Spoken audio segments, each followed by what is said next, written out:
It started like any other night on The Tonight Show. The curtain swayed, the familiar brass of the band punctuated the opening, and Johnny Carson emerged with that effortless charm that had made him a television legend. The audience erupted, applause rolling through the studio, while viewers at home settled in for the familiar comfort of late-night humor. But for a small, scattered group of viewers watching that mid-1980s broadcast, the night quickly became something else entirely, a spectacle that defied explanation, and that would vanish almost immediately from public record. The episode aired in only a few select regions before disappearing without a trace. No reruns followed. No official archive ever acknowledged it. NBC, a network known for meticulous record-keeping, offered no explanation. Speculation swirled, a technical glitch, a scheduling error, perhaps a late-breaking news interruption. Yet those who watched live insist the truth was far stranger. What they saw on screen was chaotic, unfiltered, and unprecedented, a version of The Tonight Show that existed only for a fleeting handful of viewers. The guest list initially seemed routine. A well-known television actor, a musician at the height of his popularity, and a recurring comedian who often appeared on Carson's couch. But the first guest would prove to be the catalyst for a night of unraveling. Eyewitnesses recalled that the man appeared visibly intoxicated, a slurred voice, an unsteady gait, and an energy that was erratic and unpredictable. One studio audience member, later speaking anonymously on a podcast, described the entrance as like watching a live wire spark across the stage. Everybody froze, not sure what was about to happen. The interview began awkwardly. Carson, known for his timing and poise, tried to navigate the conversation, but the guest repeatedly interrupted, veered into personal anecdotes about prominent Hollywood figures, and hinted at secrets the network would later claim never existed. Backstage, a production assistant reportedly moved toward the cameras as if to halt the broadcast. But the cameras kept rolling. For some viewers, the footage captured an unfiltered glimpse of Hollywood gossip, slurred and chaotic, on live television. Minutes into the segment, the feed reportedly cut out in several markets. Some affiliates abruptly switched to reruns or local news. Within hours, confused calls flooded NBC. Yet the network remained silent. The episode was expunged from broadcast logs. Johnny Carson never mentioned it again. Over time, this vanished broadcast grew into one of the most enduring legends of television history, the missing Tonight Show episode. And while the chaos the audience witnessed was unsettling enough, it was nothing compared to the events that had already transpired just moments before the cameras ever rolled. What really happened backstage? That night, while the cameras remained off and the audience had yet to take their seats, a storm was already brewing behind the scenes at NBC's Burbank studio. That evening's taping of The Tonight Show was meant to be routine, a standard lineup of celebrity chatter and musical interludes. But as staff would later recall, quietly and under the veil of anonymity, the night quickly descended into chaos, a slow-motion disaster that no one could control. The trouble began with the first guest, a well-known actor whose fame had peaked in the late 1970s. Charming and unpredictable, he was infamous for indulging in alcohol and perhaps other vices, just a little too freely. A former crew member speaking decades later on a podcast remembered the actor arriving over an hour late, reeking of liquor and muttering jokes in slurred, uneven bursts to anyone who passed him in the halls. His erratic energy immediately set the staff on edge. Johnny Carson, usually the embodiment of calm control, was far from amused. He had a strict professional code: no drunken theatrics, no unpredictable behavior, especially after earlier incidents with inebriated guests had caused problems on live television. According to whispers from crew members, Carson had agreed to host the actor only under pressure from NBC executives.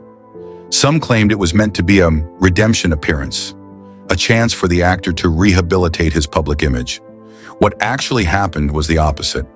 Minutes before taping, tension in Carson's dressing room boiled over. An anonymous intern recalled a heated confrontation. Carson demanded professionalism and warned that the segment could be canceled if the guest did not comply. The actor, defensive and defiant, insisted he was perfectly fine and that the show must go on. Voices rose, doors banged, and the shouting match carried down the hallway.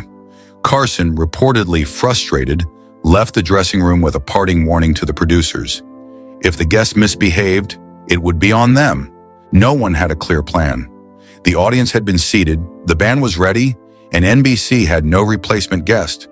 Yet under pressure from executives wary of bad publicity or legal complaints, the decision was made. Roll the cameras. The production team, nervous and unsure, braced for a disaster that felt inevitable. And when the cameras finally rolled, everyone in the studio would witness the fallout firsthand. An unpredictable, unedited glimpse into a night that would vanish from history almost as quickly as it began. On-air chaos, what the audience actually saw. The familiar jazz riff of the Tonight Show band faded as Johnny Carson stepped onto the stage, but even his signature cool could not mask the tension in the air. From the very first moment, the energy felt off. Carson's monologue was unusually short, his timing sharper but cautious, and he quickly moved to introduce the evening's first guest. That's when the night began to unravel. The guest walked out with a smile that seemed forced, eyes glazed, movements slightly unsteady. To the audience, it may have looked like nerves or stage fright, but the crew knew it was something far more troubling. The actor immediately launched into a rambling monologue, speaking over Carson's carefully planned questions. He spoke of Hollywood gossip, veiled references to scandals, and personal anecdotes that were clearly not intended for public ears. The laughter from the crowd was tentative at first, a nervous acknowledgement that something unusual was unfolding. Minutes in, the guest crossed a line. A crude joke about a major industry executive drew uneasy silence, followed by a slurred story implicating a well-known actress. Carson tried to redirect, asking, "Shall we move on?" But the guest shook his head. "No, let's tell them how it really is," he insisted, leaning forward with an intensity that made even the band members shift in their seats. Then came the moment that would seal the episode's fate. The guest muttered something off microphone, yet close enough for Carson to hear. Johnny's entire demeanor shifted. He leaned back, pressed his lips together, and stared off camera as if pleading for help. He said nothing in response, his face unreadable, a perfect mask hiding shock and dread. For those watching live, it was an image that would not fade from memory. Suddenly, the broadcast cut to a commercial mid-sentence, abrupt and jarring. In some markets, the show returned with a different guest already on the couch. In others, it ended entirely. Viewers who recorded it noticed strange jumps, missing segments, and abrupt transitions. NBC affiliates quickly received instructions to pull any rebroadcasts. The network offered no explanation. Rumors exploded. Some claimed the guest had exposed a massive cover-up. Others suggested threats or legally sensitive revelations. No one confirmed exactly what was said, but the event left a mark on Johnny Carson, the audience, and the annals of television history. By the end of that night, one thing was certain. The Tonight Show had aired something that would not and could not be forgotten. Yet the world would soon discover that what the audience saw was only the tip of the iceberg. NBC's unusual response, panic and silence. By the following morning, it was as if the previous night had never happened. The Tonight Show's vanished episode left no trace in NBC's usual channels. No reruns, no press mentions, no teasers. For a network that had meticulously scheduled Johnny Carson like clockwork, this was unprecedented. Viewers noticed immediately. Letters poured in, phone calls flooded affiliates, and journalists pressed for answers. But the network offered only silence. Behind the closed doors of NBC's Burbank offices, the atmosphere was anything but calm. Former employees later recalled, under conditions of strict anonymity, a flurry of internal memos and emergency directives circulating hours after the broadcast. One assistant remembered receiving a phone call before even reaching her desk. "Do not speak to anyone about last night's show. If anyone asks, it was a scheduling error." Identical instructions went out to affiliates across the country, creating a coordinated, almost militaristic response. Decades later, leaked documents from a now-defunct forum painted an even stranger picture. Executives labeled the episode an internal threat, ordering that it be scrubbed from the archives immediately. One memo, chilling in its brevity, read, "No duplicate, no rerun, no archive." This was unheard of for a show whose episodes were normally preserved meticulously. Yet here was one treated as if it had never existed.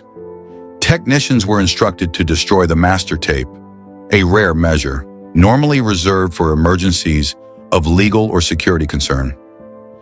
The editor on duty reportedly hesitated, knowing the footage might someday hold historic significance.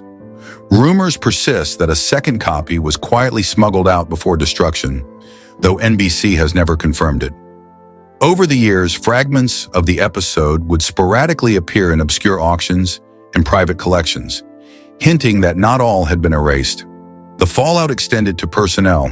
A longtime Tonight Show archivist responsible for maintaining thousands of episodes was quietly reassigned 2 weeks later.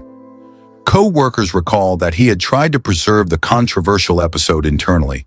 His sudden removal, with no explanation, only fueled whispers of a deliberate cover-up. Even Carson's own team received strict instructions not to mention the incident, not in meetings, not in casual conversation, and certainly not in public. In the network's official records, the anomaly is unmistakable. One episode number is missing entirely, leaving a blank in the archives where the show should have aired. Internally, the term Carson blackout became a quiet warning. Employees understood that digging deeper could jeopardize careers. And yet, for all the secrecy, Johnny Carson himself was far from passive. Weeks later, his actions would hint that he remembered, and that the night's events had left a deep, personal mark on the man who had shaped late-night television. Johnny Carson's chilling comments. Weeks later, weeks passed with no public acknowledgement of the missing episode. To the casual viewer, it was as if the night had simply been erased from history, just as NBC intended. Yet insiders knew the truth. Johnny Carson had not forgotten. It was during a relatively low-profile episode, one that drew little national attention, that Carson gave the first subtle clue. Midway through his monologue, he veered into commentary that, in hindsight, felt pointed and deliberate. Jokes about topics you used to be able to say on television were followed by a pause. Carson let the laughter fade, then added in an almost casual tone, "Of course, some things are better left forgotten." His lips curved into a tight, unreadable smile, and his gaze briefly flicked off camera. Ed McMahon's chuckle could not mask the tension that rippled through the studio. To those who remembered the vanished episode, it was unmistakable. Johnny remembered. Insiders later confirmed that Carson had been deeply unsettled by the incident. A staff writer who worked closely with him described him as shaken, a side of Johnny rarely glimpsed by the public.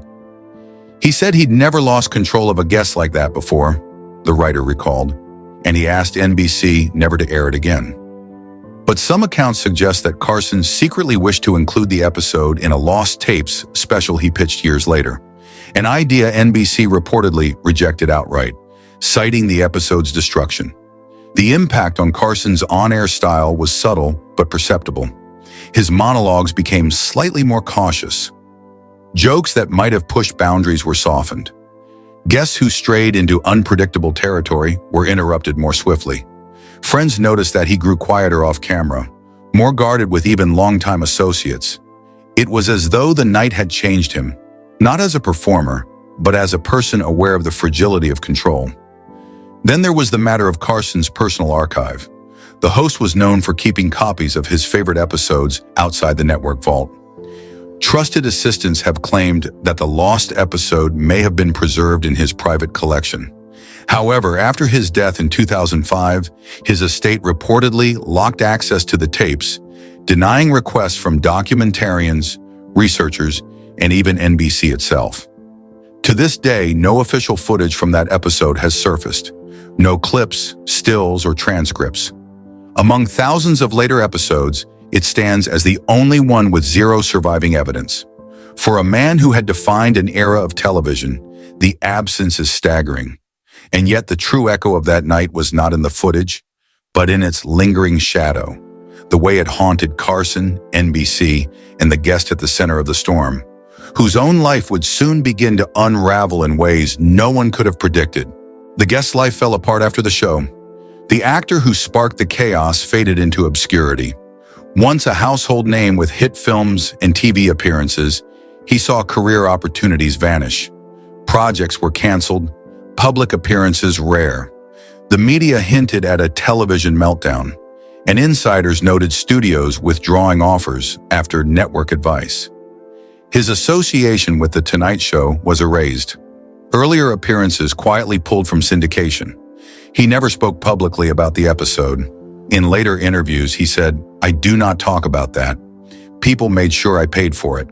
An abandoned memoir revealed a draft chapter, The Night That Ruined Me, describing betrayal, substance use, and humiliation. Conspiracy forums later suggested he had exposed deeper industry secrets. Whatever the truth, his career never recovered, and those who tried to tell his story often vanished from public view. The footage that refuses to die for years, the missing episode, was dismissed as myth. Then fragments emerged: grainy VHS clips, forum posts, and private collector auctions. The first appeared in the early 2000s, a 30-second clip with Carson stiff and the guest slurred, muttering, "They all knew and said nothing." The clip vanished within 24 hours. Other fragments surfaced: a still frame from a home-recorded broadcast, screenshots from a retired engineer, blurry Reddit breakdowns. NBC's legal team swiftly issued takedowns. Why the extreme secrecy? Insiders hinted at a vault unit tasked with monitoring and suppressing risky archival content. Even documentary filmmakers faced revoked access when mentioning the lost episode. No full episode has ever been publicly released, yet every fragment reignites questions. What was said? Why does NBC still care? And does a complete copy still exist, hidden perhaps in someone's possession? Until that day comes, the truth remains buried, but not forgotten.